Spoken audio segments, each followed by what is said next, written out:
times in Turkey. This is the third time, and we will always prioritizing the ceasefire. At the moment, it is not up to us. I think the world should be supporting Ukraine for ceasefire. We are ready to do it. It is the Russian side who is not agreeing on it. I'm Jared Mousen with the Wall Street Journal. Thank you for your time. Do I understand you correctly that this could be the last meeting in this format, and that unless Russia agrees to a meeting of the two leaders or there's a meeting on the humanitarian track, that this format won't continue? It's the first question. It's the first time I hear it. So we never have told anything like this. We always said that the initiative of President Trump is supported. We had many meetings, already 6 months passed since this initiative. We have progress on humanitarian track. There is no progress on cessation of hostilities or ceasefire. And we are trying to work on the priorities. Our priority is always people,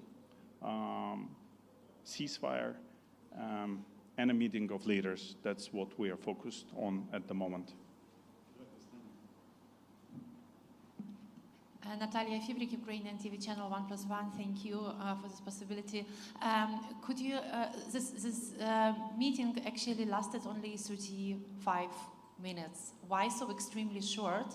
And maybe you can elaborate if you had some meeting with Mr. Medinsky before this general meeting, and maybe you noticed some kind of another attitude of Russian delegation this time. And have you talked about memorandums actually? First of all, we always have meetings simultaneously with all the colleagues responsible for each track: humanitarian track, political track, the cessation of hostilities track, the ceasefire. So at this stage, as I said, we were working. We started, I think, if I'm not mistaken, after 6, and we just finished. So I think we were all working all this time on these 3 important questions. For one question, we have a result. For other 2, they're pending. Thank you, Mr. Umerov. Thank you. Thank you. We will let our delegation go because they are out of time, but I will stay with you for some few more minutes because I understand there are more questions, so I'm ready to stay with you and answer some of them. So who still wanted? Okay, let's start with Ukrinform. Others think about it. Thank you. Olga Budnik, Ukrinform. I have a question about position and the atmosphere of this conversation today, because last time when a Russian delegation represented their memorandum, it was clear that it's impossible to achieve this middle point. And what was about this? Was it constructive, unconstructive, the position of Russians? And do you see the light in the end of corridor? I asked our members of the delegation about the atmosphere in the room, and they told me that the atmosphere was a little different from the previous meetings. There were less, I would say, emotions or, let's say, lyrical parts, and more of a restrained, constructive, and calm conversation, let's say. But obviously, sides underscored their own positions. But it's just about the atmosphere that was a bit, more down to earth, let's call it this way. Anyone else? Okay, yes, the man there.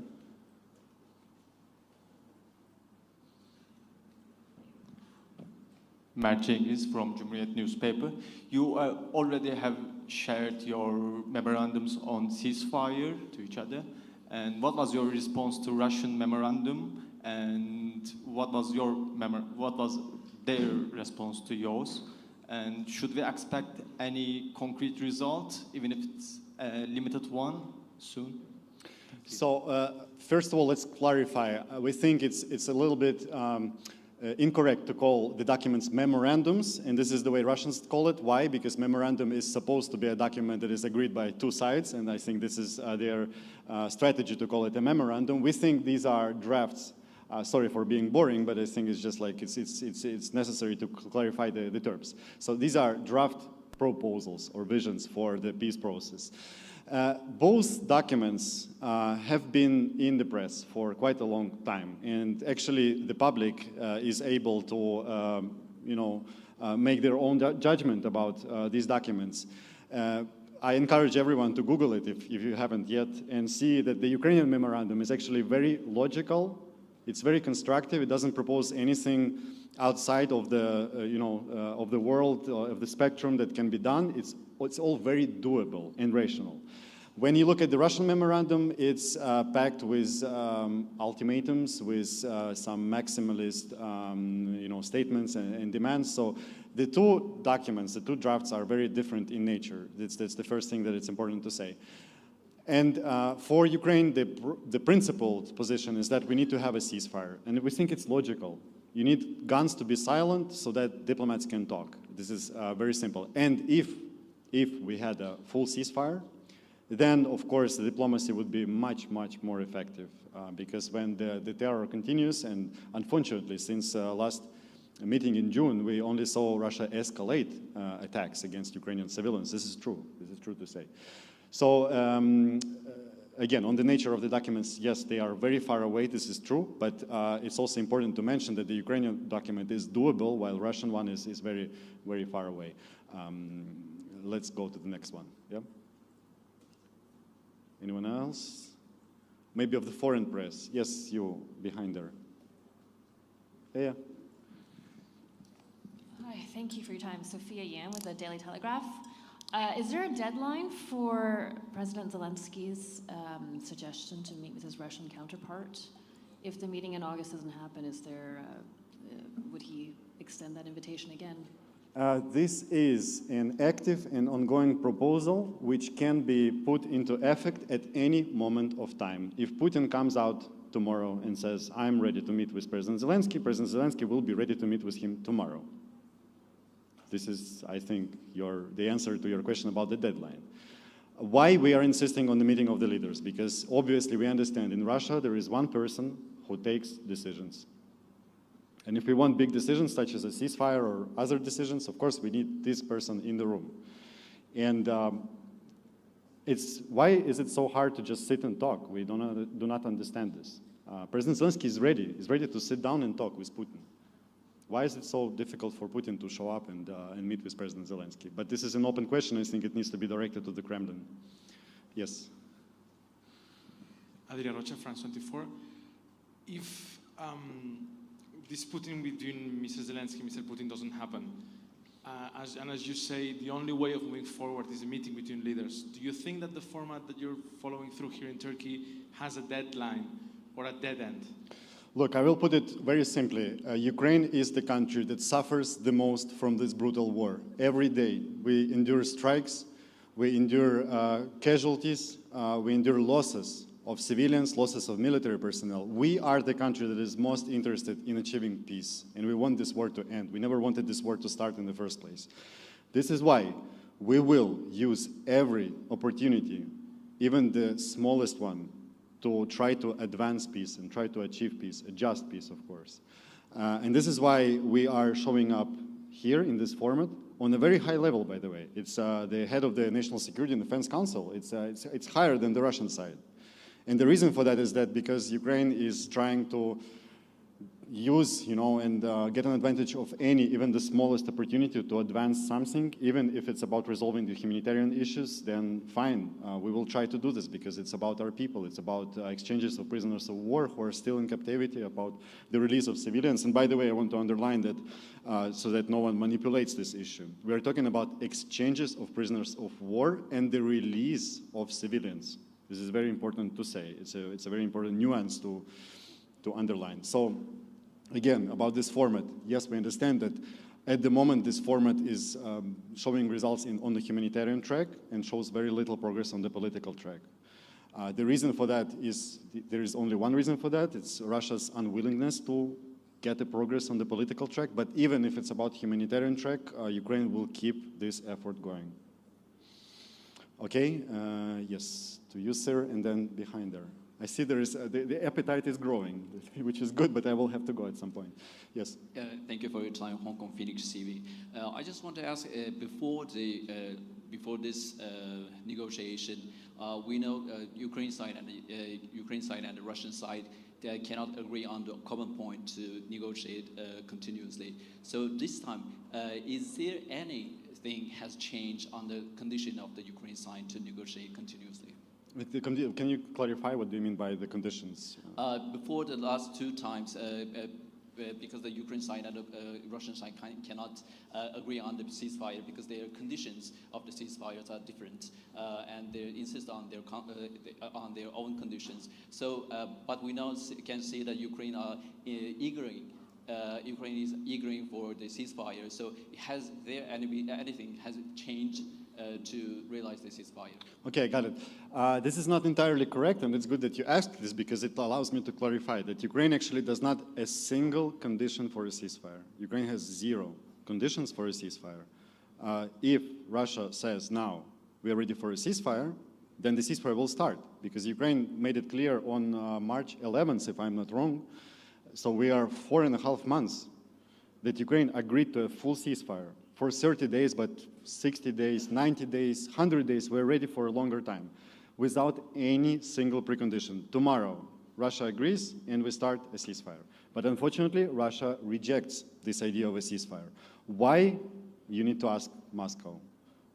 For us, it's unclear why, because for every, I don't know, reporter in this world who covered various conflicts around the world, it's clear that you start with a ceasefire and then you go to serious peace negotiations. We are ready for that, and we want to start serious peace negotiations in the conditions of a ceasefire. This is logical. But you need to ask Moscow why they keep rejecting it. For us, it's illogical. I promised to the man there, but then we'll go to you. Hi, from Euronews, Burak Ütücü. Do you expect the US President Donald Trump's support to increase further in the near future? Okay, we're getting away from the topic of the negotiations between the Ukrainian-Russian delegation. You know that the Ukrainian-American dialogue is continuing. Presidents Zelensky and Trump, they are in contact, and there have been some serious developments on this track. You heard some positive signals from President Trump regarding Patriot systems and missiles, some of the capabilities to help Ukraine defend its sky better, defend its civilians. We welcome these signals. We're looking forward to finding ways to purchase those systems, maybe together with our partners. So this is an ongoing track. Yes, we count that this support will continue, as well as pressure on Russia, of course. And we need to make it clear that pressure does not exclude negotiations and peace. The peace effort and peace process and pressure on Moscow go hand in hand. They do not contradict each other. Actually, the more pressure is there on Moscow, we think, the more constructive Moscow will become. Yes, colleague here. Sorry, I will make you run a few more times today. Yes. Bartan Alik from VIVO News Agency. You were talking about we should ask the Russian side about the ceasefire conditions. But I'm sure you have asked this question to the necessary people in this meeting. What did you get as an answer? Well, they made it clear publicly. You don't need to even ask them in the meeting. On the very high levels, like speakers of President of Russia and some other speakers, they made it clear. They said, I'm not sure it will be word to word, but they say something like, we are advancing, why should we have a ceasefire? Which is a cynical, a brutal statement to make, basically rejecting the peace effort. And that's we don't think they are winning the war. Actually, if you look at the broader picture, Russia has not achieved a single strategic goal in Ukraine in 3.5 years, actually. For example, Russia occupied in 2014, Russia occupied 3 Ukrainian regional centers. Ukraine has 25 regional centers, so 3 of them were occupied in 2014. And now 3 are still occupied. They have not occupied a single additional regional center. So there was Kherson, but Ukraine liberated it.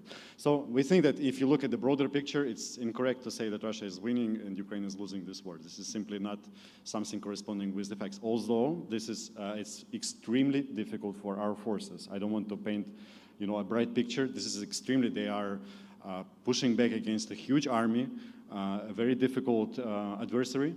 So it's a very, very difficult situation for us, of course. But you need to, pay tribute to the heroism and the bravery of Ukrainian soldiers who are, pushing back this enormous force. Yes, I promised to you, I think. Yes. Vitaly Shevchenko, BBC. Since we're talking about ceasefires a lot tonight, Russian media are reporting just now, they're quoting Vladimir Medinsky, who is saying that Russia proposed shorter humanitarian ceasefires, lasting 24 or 48 hours to collect the bodies of fallen soldiers and recover the wounded. Can you confirm that this is something Ukraine has agreed to, or whether this is a way forward, possibly? So this is not new. We heard this from them even on the previous meeting here at this place in Istanbul. And also, during the previous 3-4 months, we heard various ideas from Russia. They had this Easter ceasefire, then the victory, the 9th of May ceasefire. Then they proposed this short humanitarian ceasefires. This is not really a genuine ceasefire. So if we are talking about humanitarian pauses on some local places on the front line, you need to understand that this is something that is already happening from time to time. When local commanders agree, Ukrainian and Russian commanders, very local, like on low level, they agree that, okay, let's collect the bodies of the fallen soldiers, for example, and let's have a short humanitarian pause. This is not a ceasefire. This is a humanitarian pause. So for us, it's surprising to see that Russians are trying to sell this as a kind of a ceasefire. In our understanding, a full ceasefire. And by the way, Ukraine's foreign minister, Andriy Sybiha, said this, formulated this many times. The full ceasefire is a ceasefire on the land, sea, and in the air. So complete succession of hostilities. And this is what you call a ceasefire. When bombs do not fall on the civilian, residential areas and civilian critical infrastructure, then you can talk. Because otherwise, how is this supposed to look? The two delegations meet, and then bombs fall on the Ukrainian city, and how does this diplomacy advance? So again, this is very logical to have a full ceasefire. And these humanitarian pauses, this is something that is already happening, and this cannot be called a genuine and full ceasefire. Okay, let's take a few last ones. The ones I missed, okay, you, and then someone else, and I will be going, okay? Before the meeting in Istanbul, Mr. Yermak and Mr. Umerov had a meeting with President Erdogan in Ankara. What was the aim of the meeting and which messages Ukrainian delegations brought to the table? This was a very important meeting with a person who holds a lot of opportunity in his hands to solve issues. And we really appreciate President Erdogan's leadership, his strengths, his resolute commitment to norms that we all share, to Ukraine's territorial integrity. And we think that his role in various peace formats and efforts is very valuable. We remember how President Erdogan helped facilitate the Black Sea grain deal, for example, and it worked. It helped in the first year of this brutal war, helped restore the maritime trade and grain supply. We see how much effort and time he invests now into trying to, advance the peace process. We are grateful to President Erdogan, to Turkey, for these efforts, for providing this excellent platform for dialogue. Turkey did something that no one else could do, and this is highly appreciated. On this meeting, they had a very friendly and constructive conversation about the way forward, the peace, the ways to achieve and advance a just peace. And we are grateful for President Erdogan for his ideas, for his vision. Yes. Okay, you have already asked, but if no one else wants, then we can take your question as the last one, and I will go. And I take this as an evidence that probably I covered all of your questions that are interesting to you. Yes. Thank you. Just to be 100% sure about something Mr. Umerov said, the 1,200 prisoners that were exchanged, was he referring to the previous prisoner exchange? Yes, he was talking about something that we have already been able to achieve, proving that this format allows to advance some humanitarian issues, and this is very important. So Rustem Umerov was talking about the progress that has already been achieved. And then today, yes, there were also agreements on further exchanges, that they will continue. This is important. This is also a humanitarian result. But more details will follow, not here, not now. You will see them. It's just to flag that this process is ongoing. Okay, thank you all a lot. I hope we covered everything, and we'll be happy to see you again. Thank you.